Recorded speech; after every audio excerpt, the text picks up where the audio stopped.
Hello, we'd like to welcome you to Cameron's new roundtable idea. So the idea is that I'll be interviewing everyone, and by everyone I mean myself. And by interviewing I mean literally everyone, and by everyone I mean me. We'll just be talking as if this is a roundtable with multiple people, but it's just me and my different facets of a life. So that being said, the first question is, how do we tell someone we don't love them anymore? Hey, I can take that question. So, um, how do we make our content better? Well, it's a good question.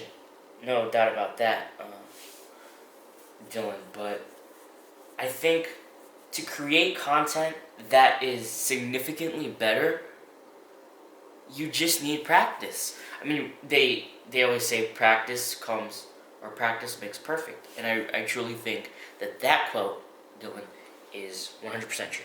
It's um when you do something for so long, it becomes common sense, and then you say, how do you not get better when you do something for so much? You do this one thing and this one thing only repetitively, without any stoppage, without any blockage, and you do it for this period of time that goes from day 1 to day 2 to day 3, and you keep doing it, and pretty much the schedule, it becomes so mundane and so part of your life that it's not even a schedule anymore. It's just what you do on a whatever basis at the point in time. It's when that when what you do is part of that process. I think that's when you tell yourself that, oh, this isn't even practice anymore. This is just what I do, and when I do that, it through the time period, fraction, and everything else, you just become perfect at what you do. And I think that is the natural way to increase our what's the word I'm looking for? Our content, and whether people will enjoy it or not, and how to just straight up make your content better. And so that's the natural way, right? The unnatural way, if that's what you want to word it as, is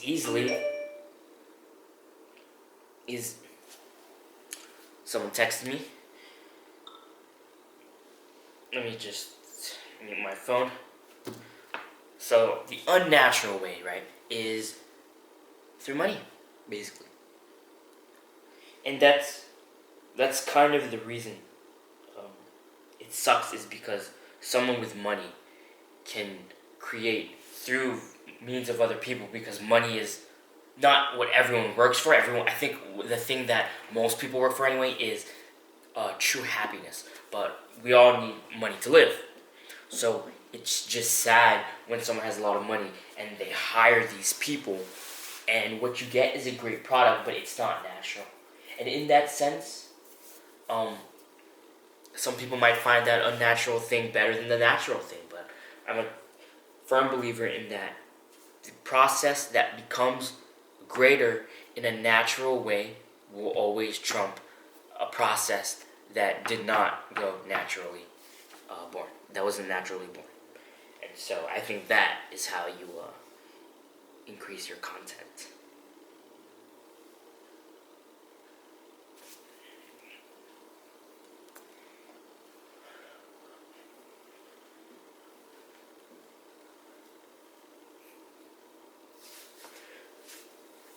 I wouldn't say that he's a module or a module per se, or I wouldn't even describe myself as a module.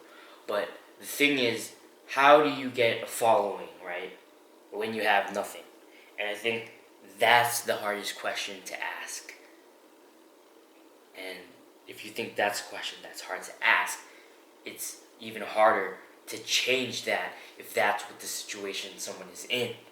Because, I mean, without a following, it's like you have two forms of making yourself bigger, right? If you don't have a following.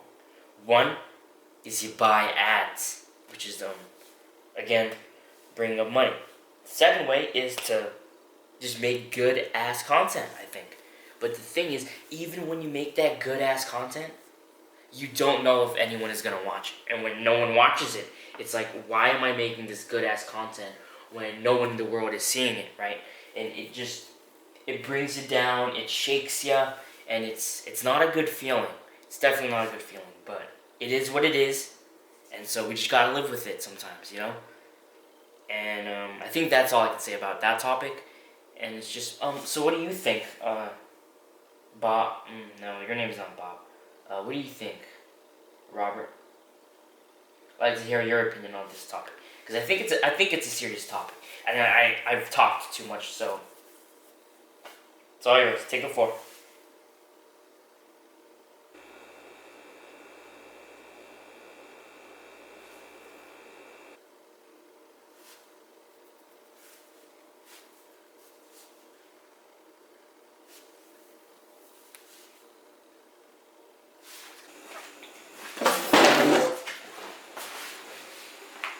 Uh-huh.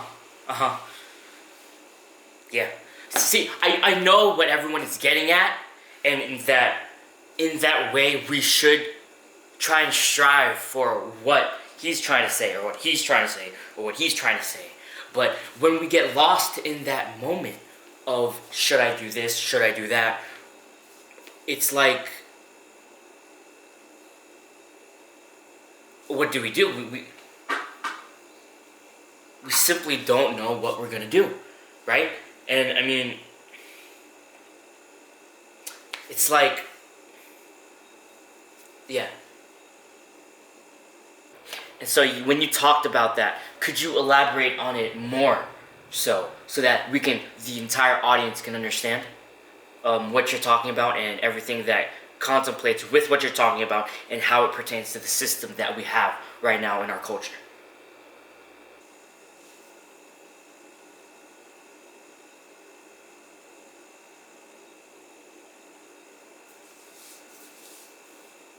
Bobby said. And I mean, Jake also had a good point with saying, so if we don't do this, then we're gonna have,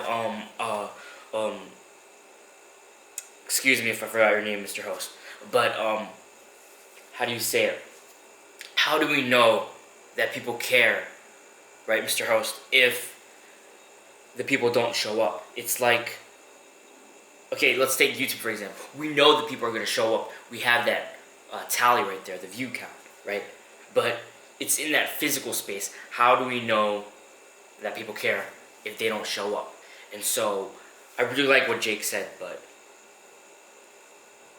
it all depends on the physicality and does this matter to other people?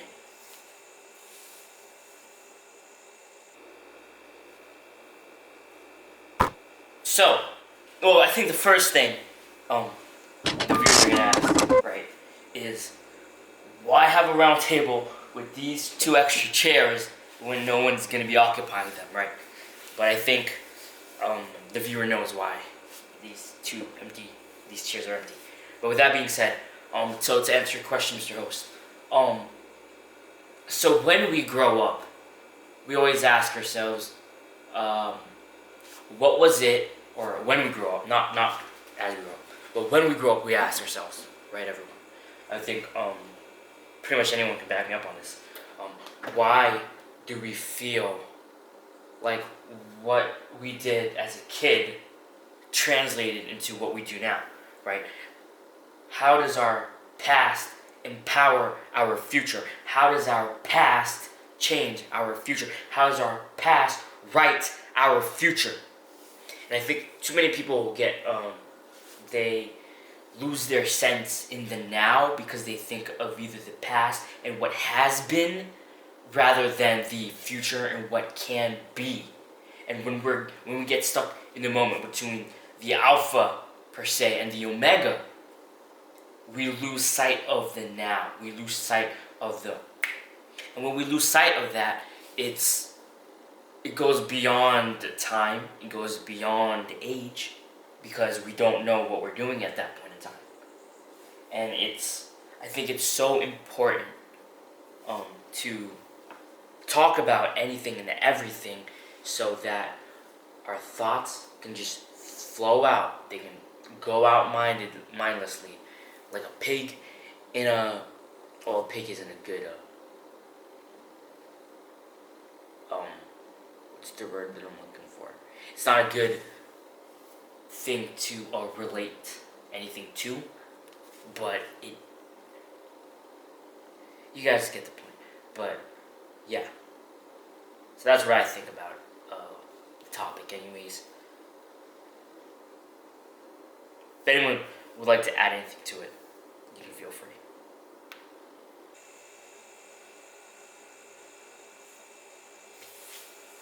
Yeah. Excuse me. Yeah. No, it was a great idea. Yeah, see, we always want to make this engaging content that everyone's going to watch and everyone's going to love to watch. But the thing is, there's just so much we can do. There's just so much we can actually do, right? Because, I mean, this is what it all comes down to. This has changed the world. But then we know this changed the world, but have we really asked, why did this change the world? Why did a little cellular block that had a touchscreen, and in theory is very complicated, but in real life is actually very, it just makes sense. How did this change the world? And I think it's when we ask these questions, and not only ask these questions, but answer them. Only then can we understand why only then can we understand why the world has changed, why this gives these ideas to people, and why the show must go on.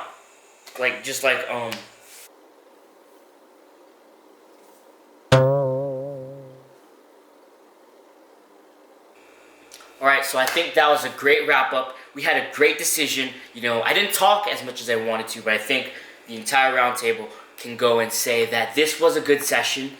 It was not everything that we wanted, but everything that we needed and what the people needed.